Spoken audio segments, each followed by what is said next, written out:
When a Man's a Man by Harold Bell Wright. Chapter 1. There is a land where a man to live must be a man. It is a land of granite and marble and porphyry and gold, and a man's strength must be as the strength of the primeval hills. It is a land of oaks and cedars and pines, and a man's mental grace must be as the grace of the untamed trees.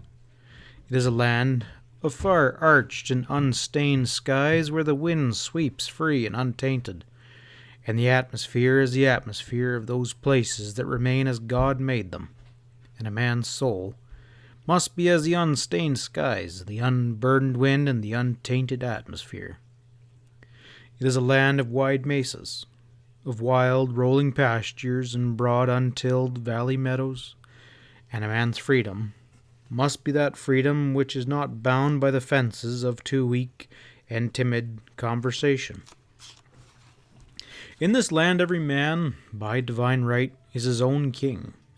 He is his own jury, his own counsel, his own judge, and, if must be, his own executioner.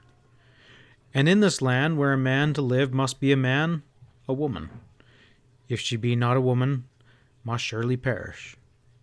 This is the story of a man who regained that which in his youth had been lost to him, and of how, even when he had recovered that which had been taken from him, he still paid the price of his loss.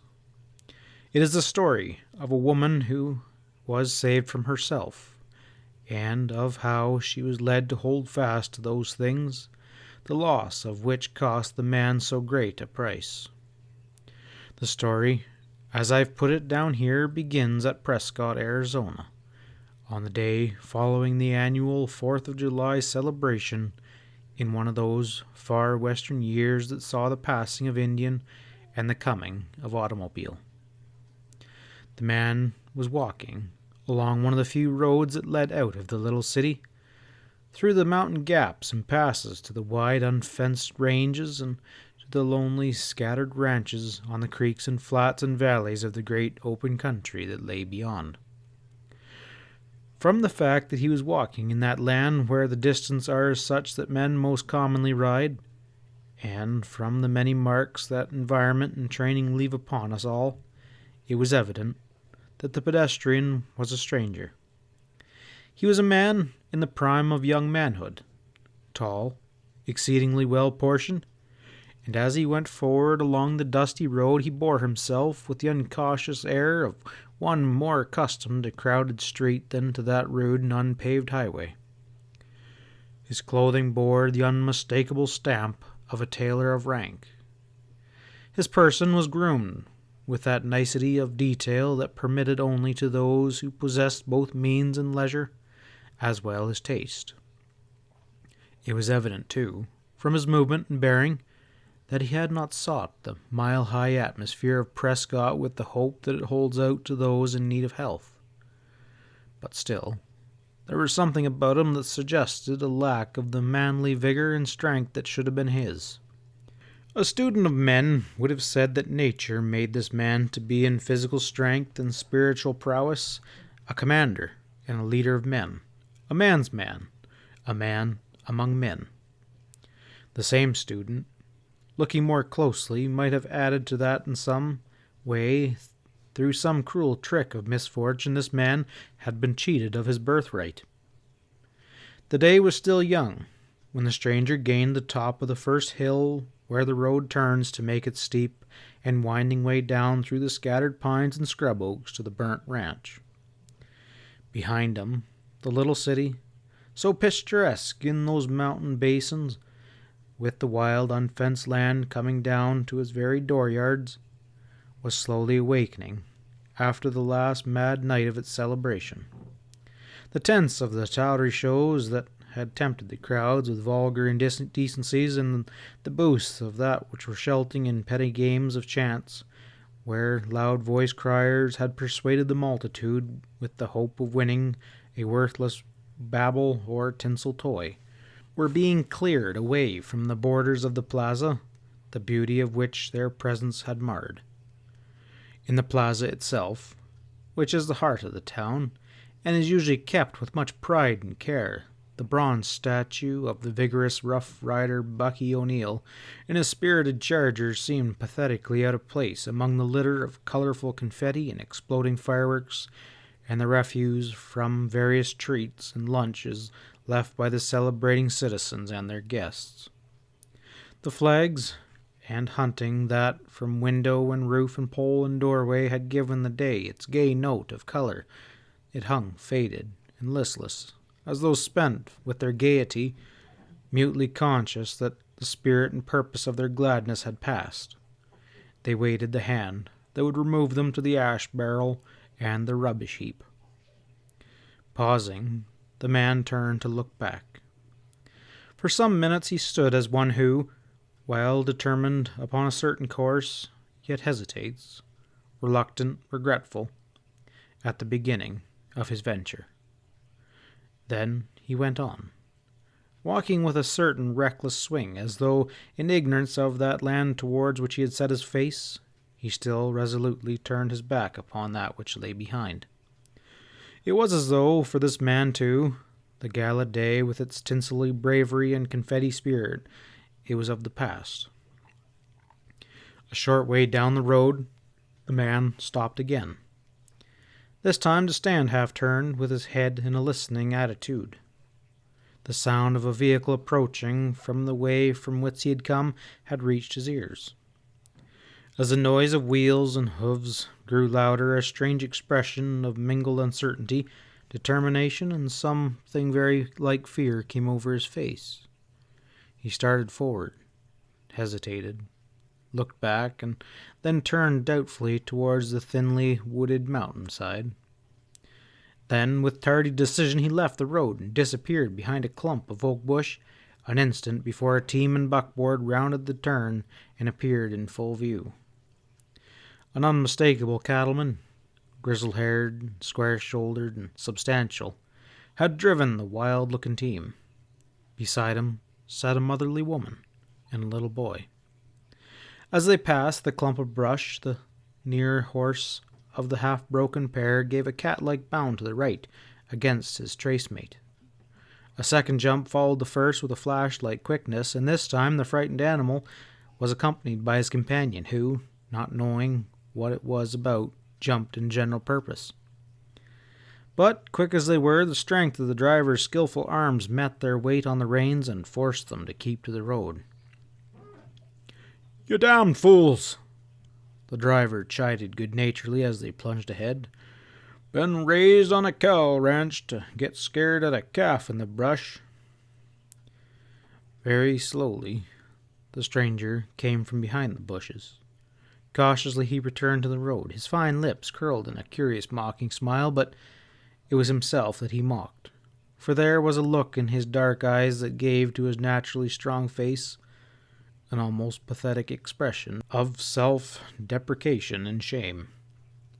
As the pedestrian crossed the creek at the burnt ranch, Joe Conley, leading a horse by a riata which had looped as it had fallen about the animal's neck, came through the big corral gate across the road from the house. At the barn, Joe disappeared through the small door of the saddle room, the coil of the riata still in his hand, still compelling his mount to await his return. At sight of the cowboy, the stranger again paused and stood hesitating in indecision.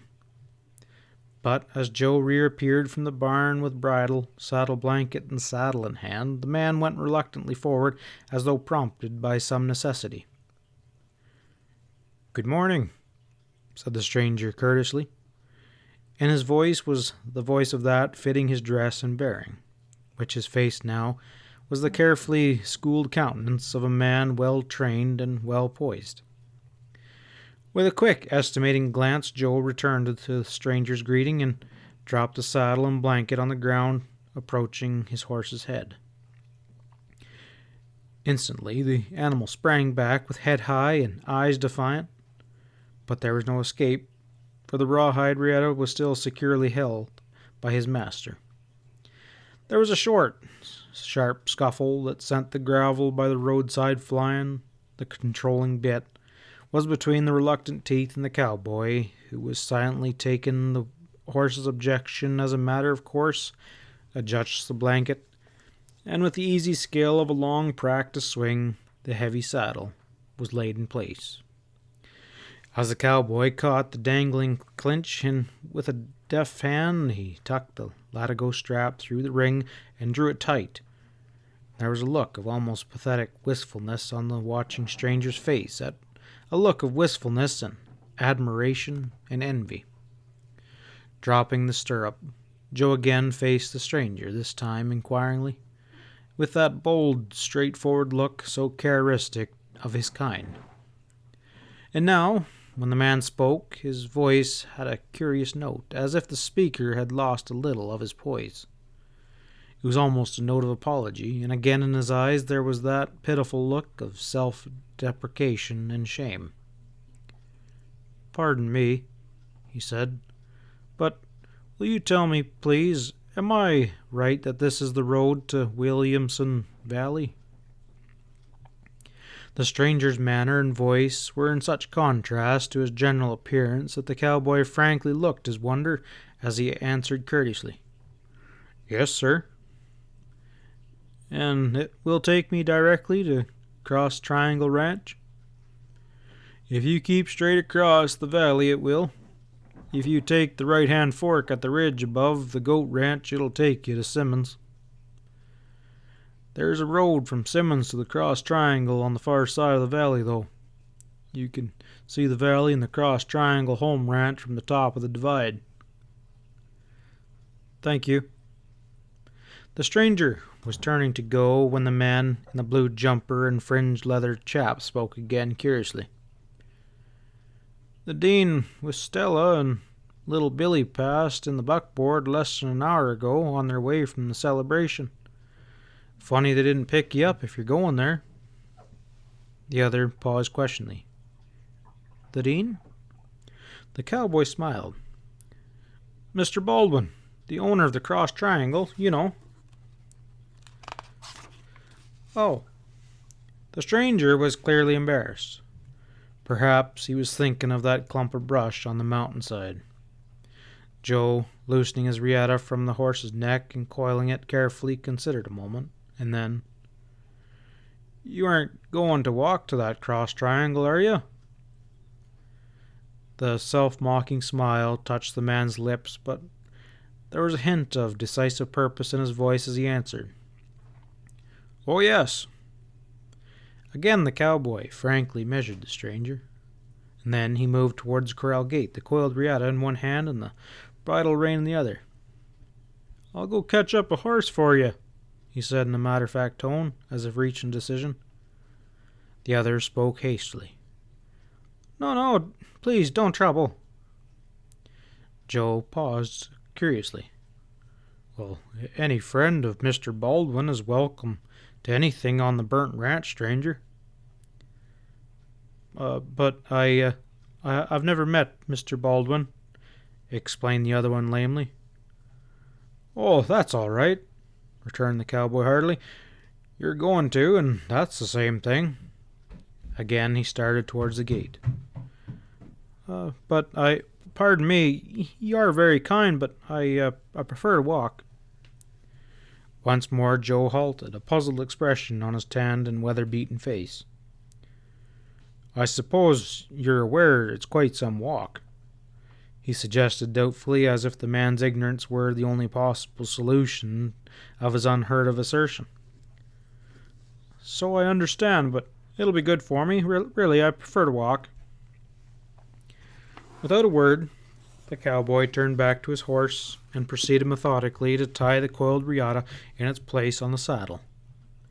Then, without a glance toward the stranger who stood watching him in embarrassed silence, he threw the bridle reins over his horse's head, gripped the saddle horn, and swung to his seat, reining his horse away from the man beside the road.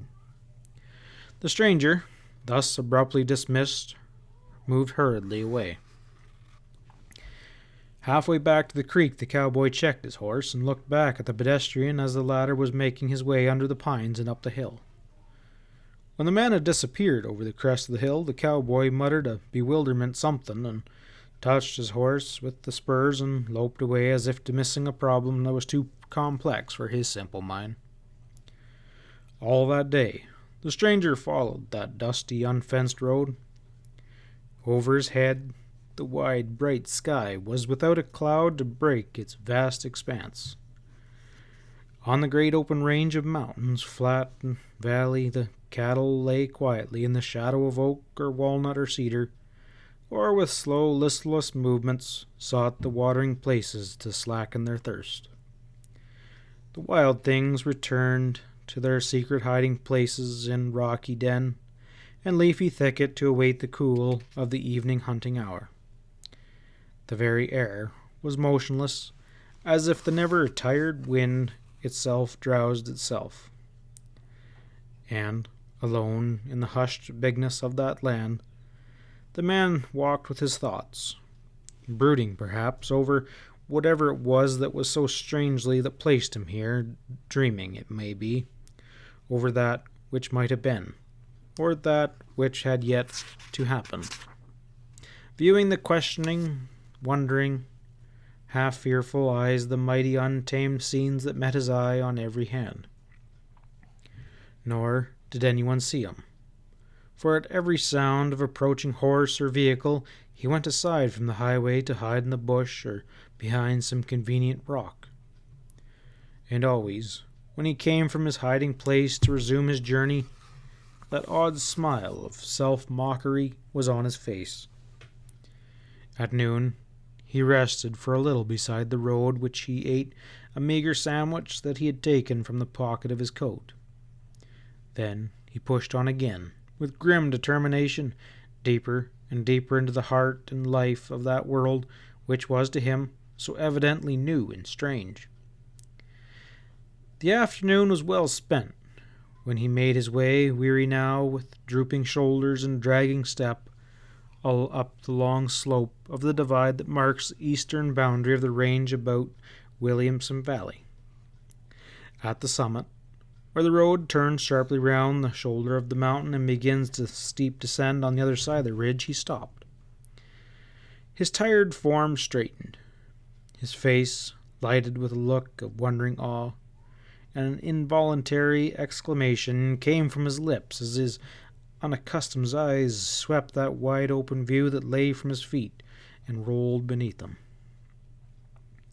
Under that sky, so unmatched in its clearness and depth of color, the land lay in all its variety of valley and forest and mesa and mountain, a scene unrivaled in the magnificence and grandeur of its beauty.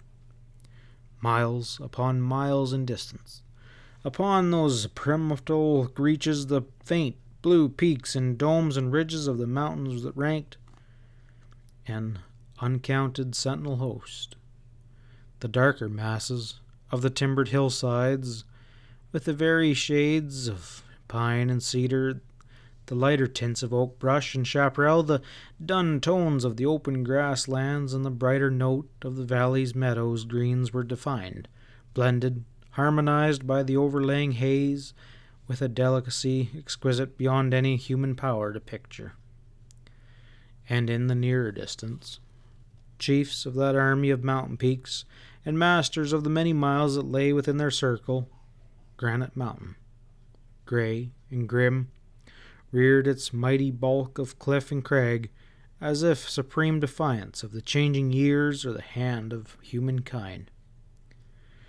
In the heart of that beautiful land upon which, from the summit of the divide, the stranger looked with such rapture of appreciation, lay Williamson Valley, a natural meadow of lush, dark green native grass.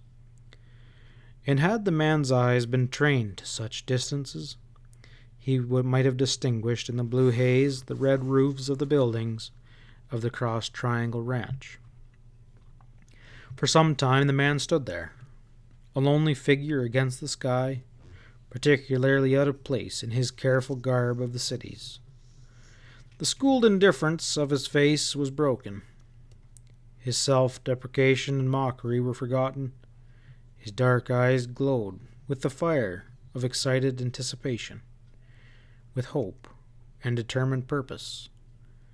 And then, with a quick movement, as though some ghost of the past had touched him on the shoulder, he looked back on the way he had come, and the light in his eyes went out in the gloom of painful memories. His countenance, unguarded, became his day of lonesomeness, grew dark with sadness and shame. It was as though he looked beyond the town he had left that morning, with its litter and refuse of yesterday's pleasure, to a life and a world of tawdry and shams, wherein men gave themselves to win by means fair or foul the tinsel baubles that were offered in the world's petty game of chance. And yet, even as he looked back, there was in the man's face as much of a longing as of regret. He seemed as one who, realizing that he had reached a point in his life journey, a divide, as it were, from which he could see two ways, was resolved to turn from the path he longed to follow and take the road that appealed to him the least.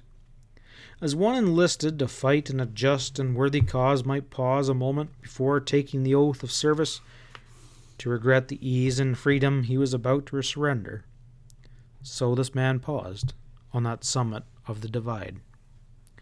Slowly, at last, in weariness of body and spirit, he stumbled a few feet aside from the road, and sinking down upon a convenient rock, gave himself again to the contemplation of that scene which lay before him. And there was that in his movements now that seemed to tell of one who, in the grip of some bitter and disappointed experience, was yet being forced by something deep in his being to reach out in the strength of his manhood to take that which he had been denied. Again, the man's untrained eyes had failed to note that which had first attracted the attention of one schooled in the land that lay about him. He had not seen a tiny moving speck upon the road over which he had passed. A horseman was riding towards him. End of chapter 1.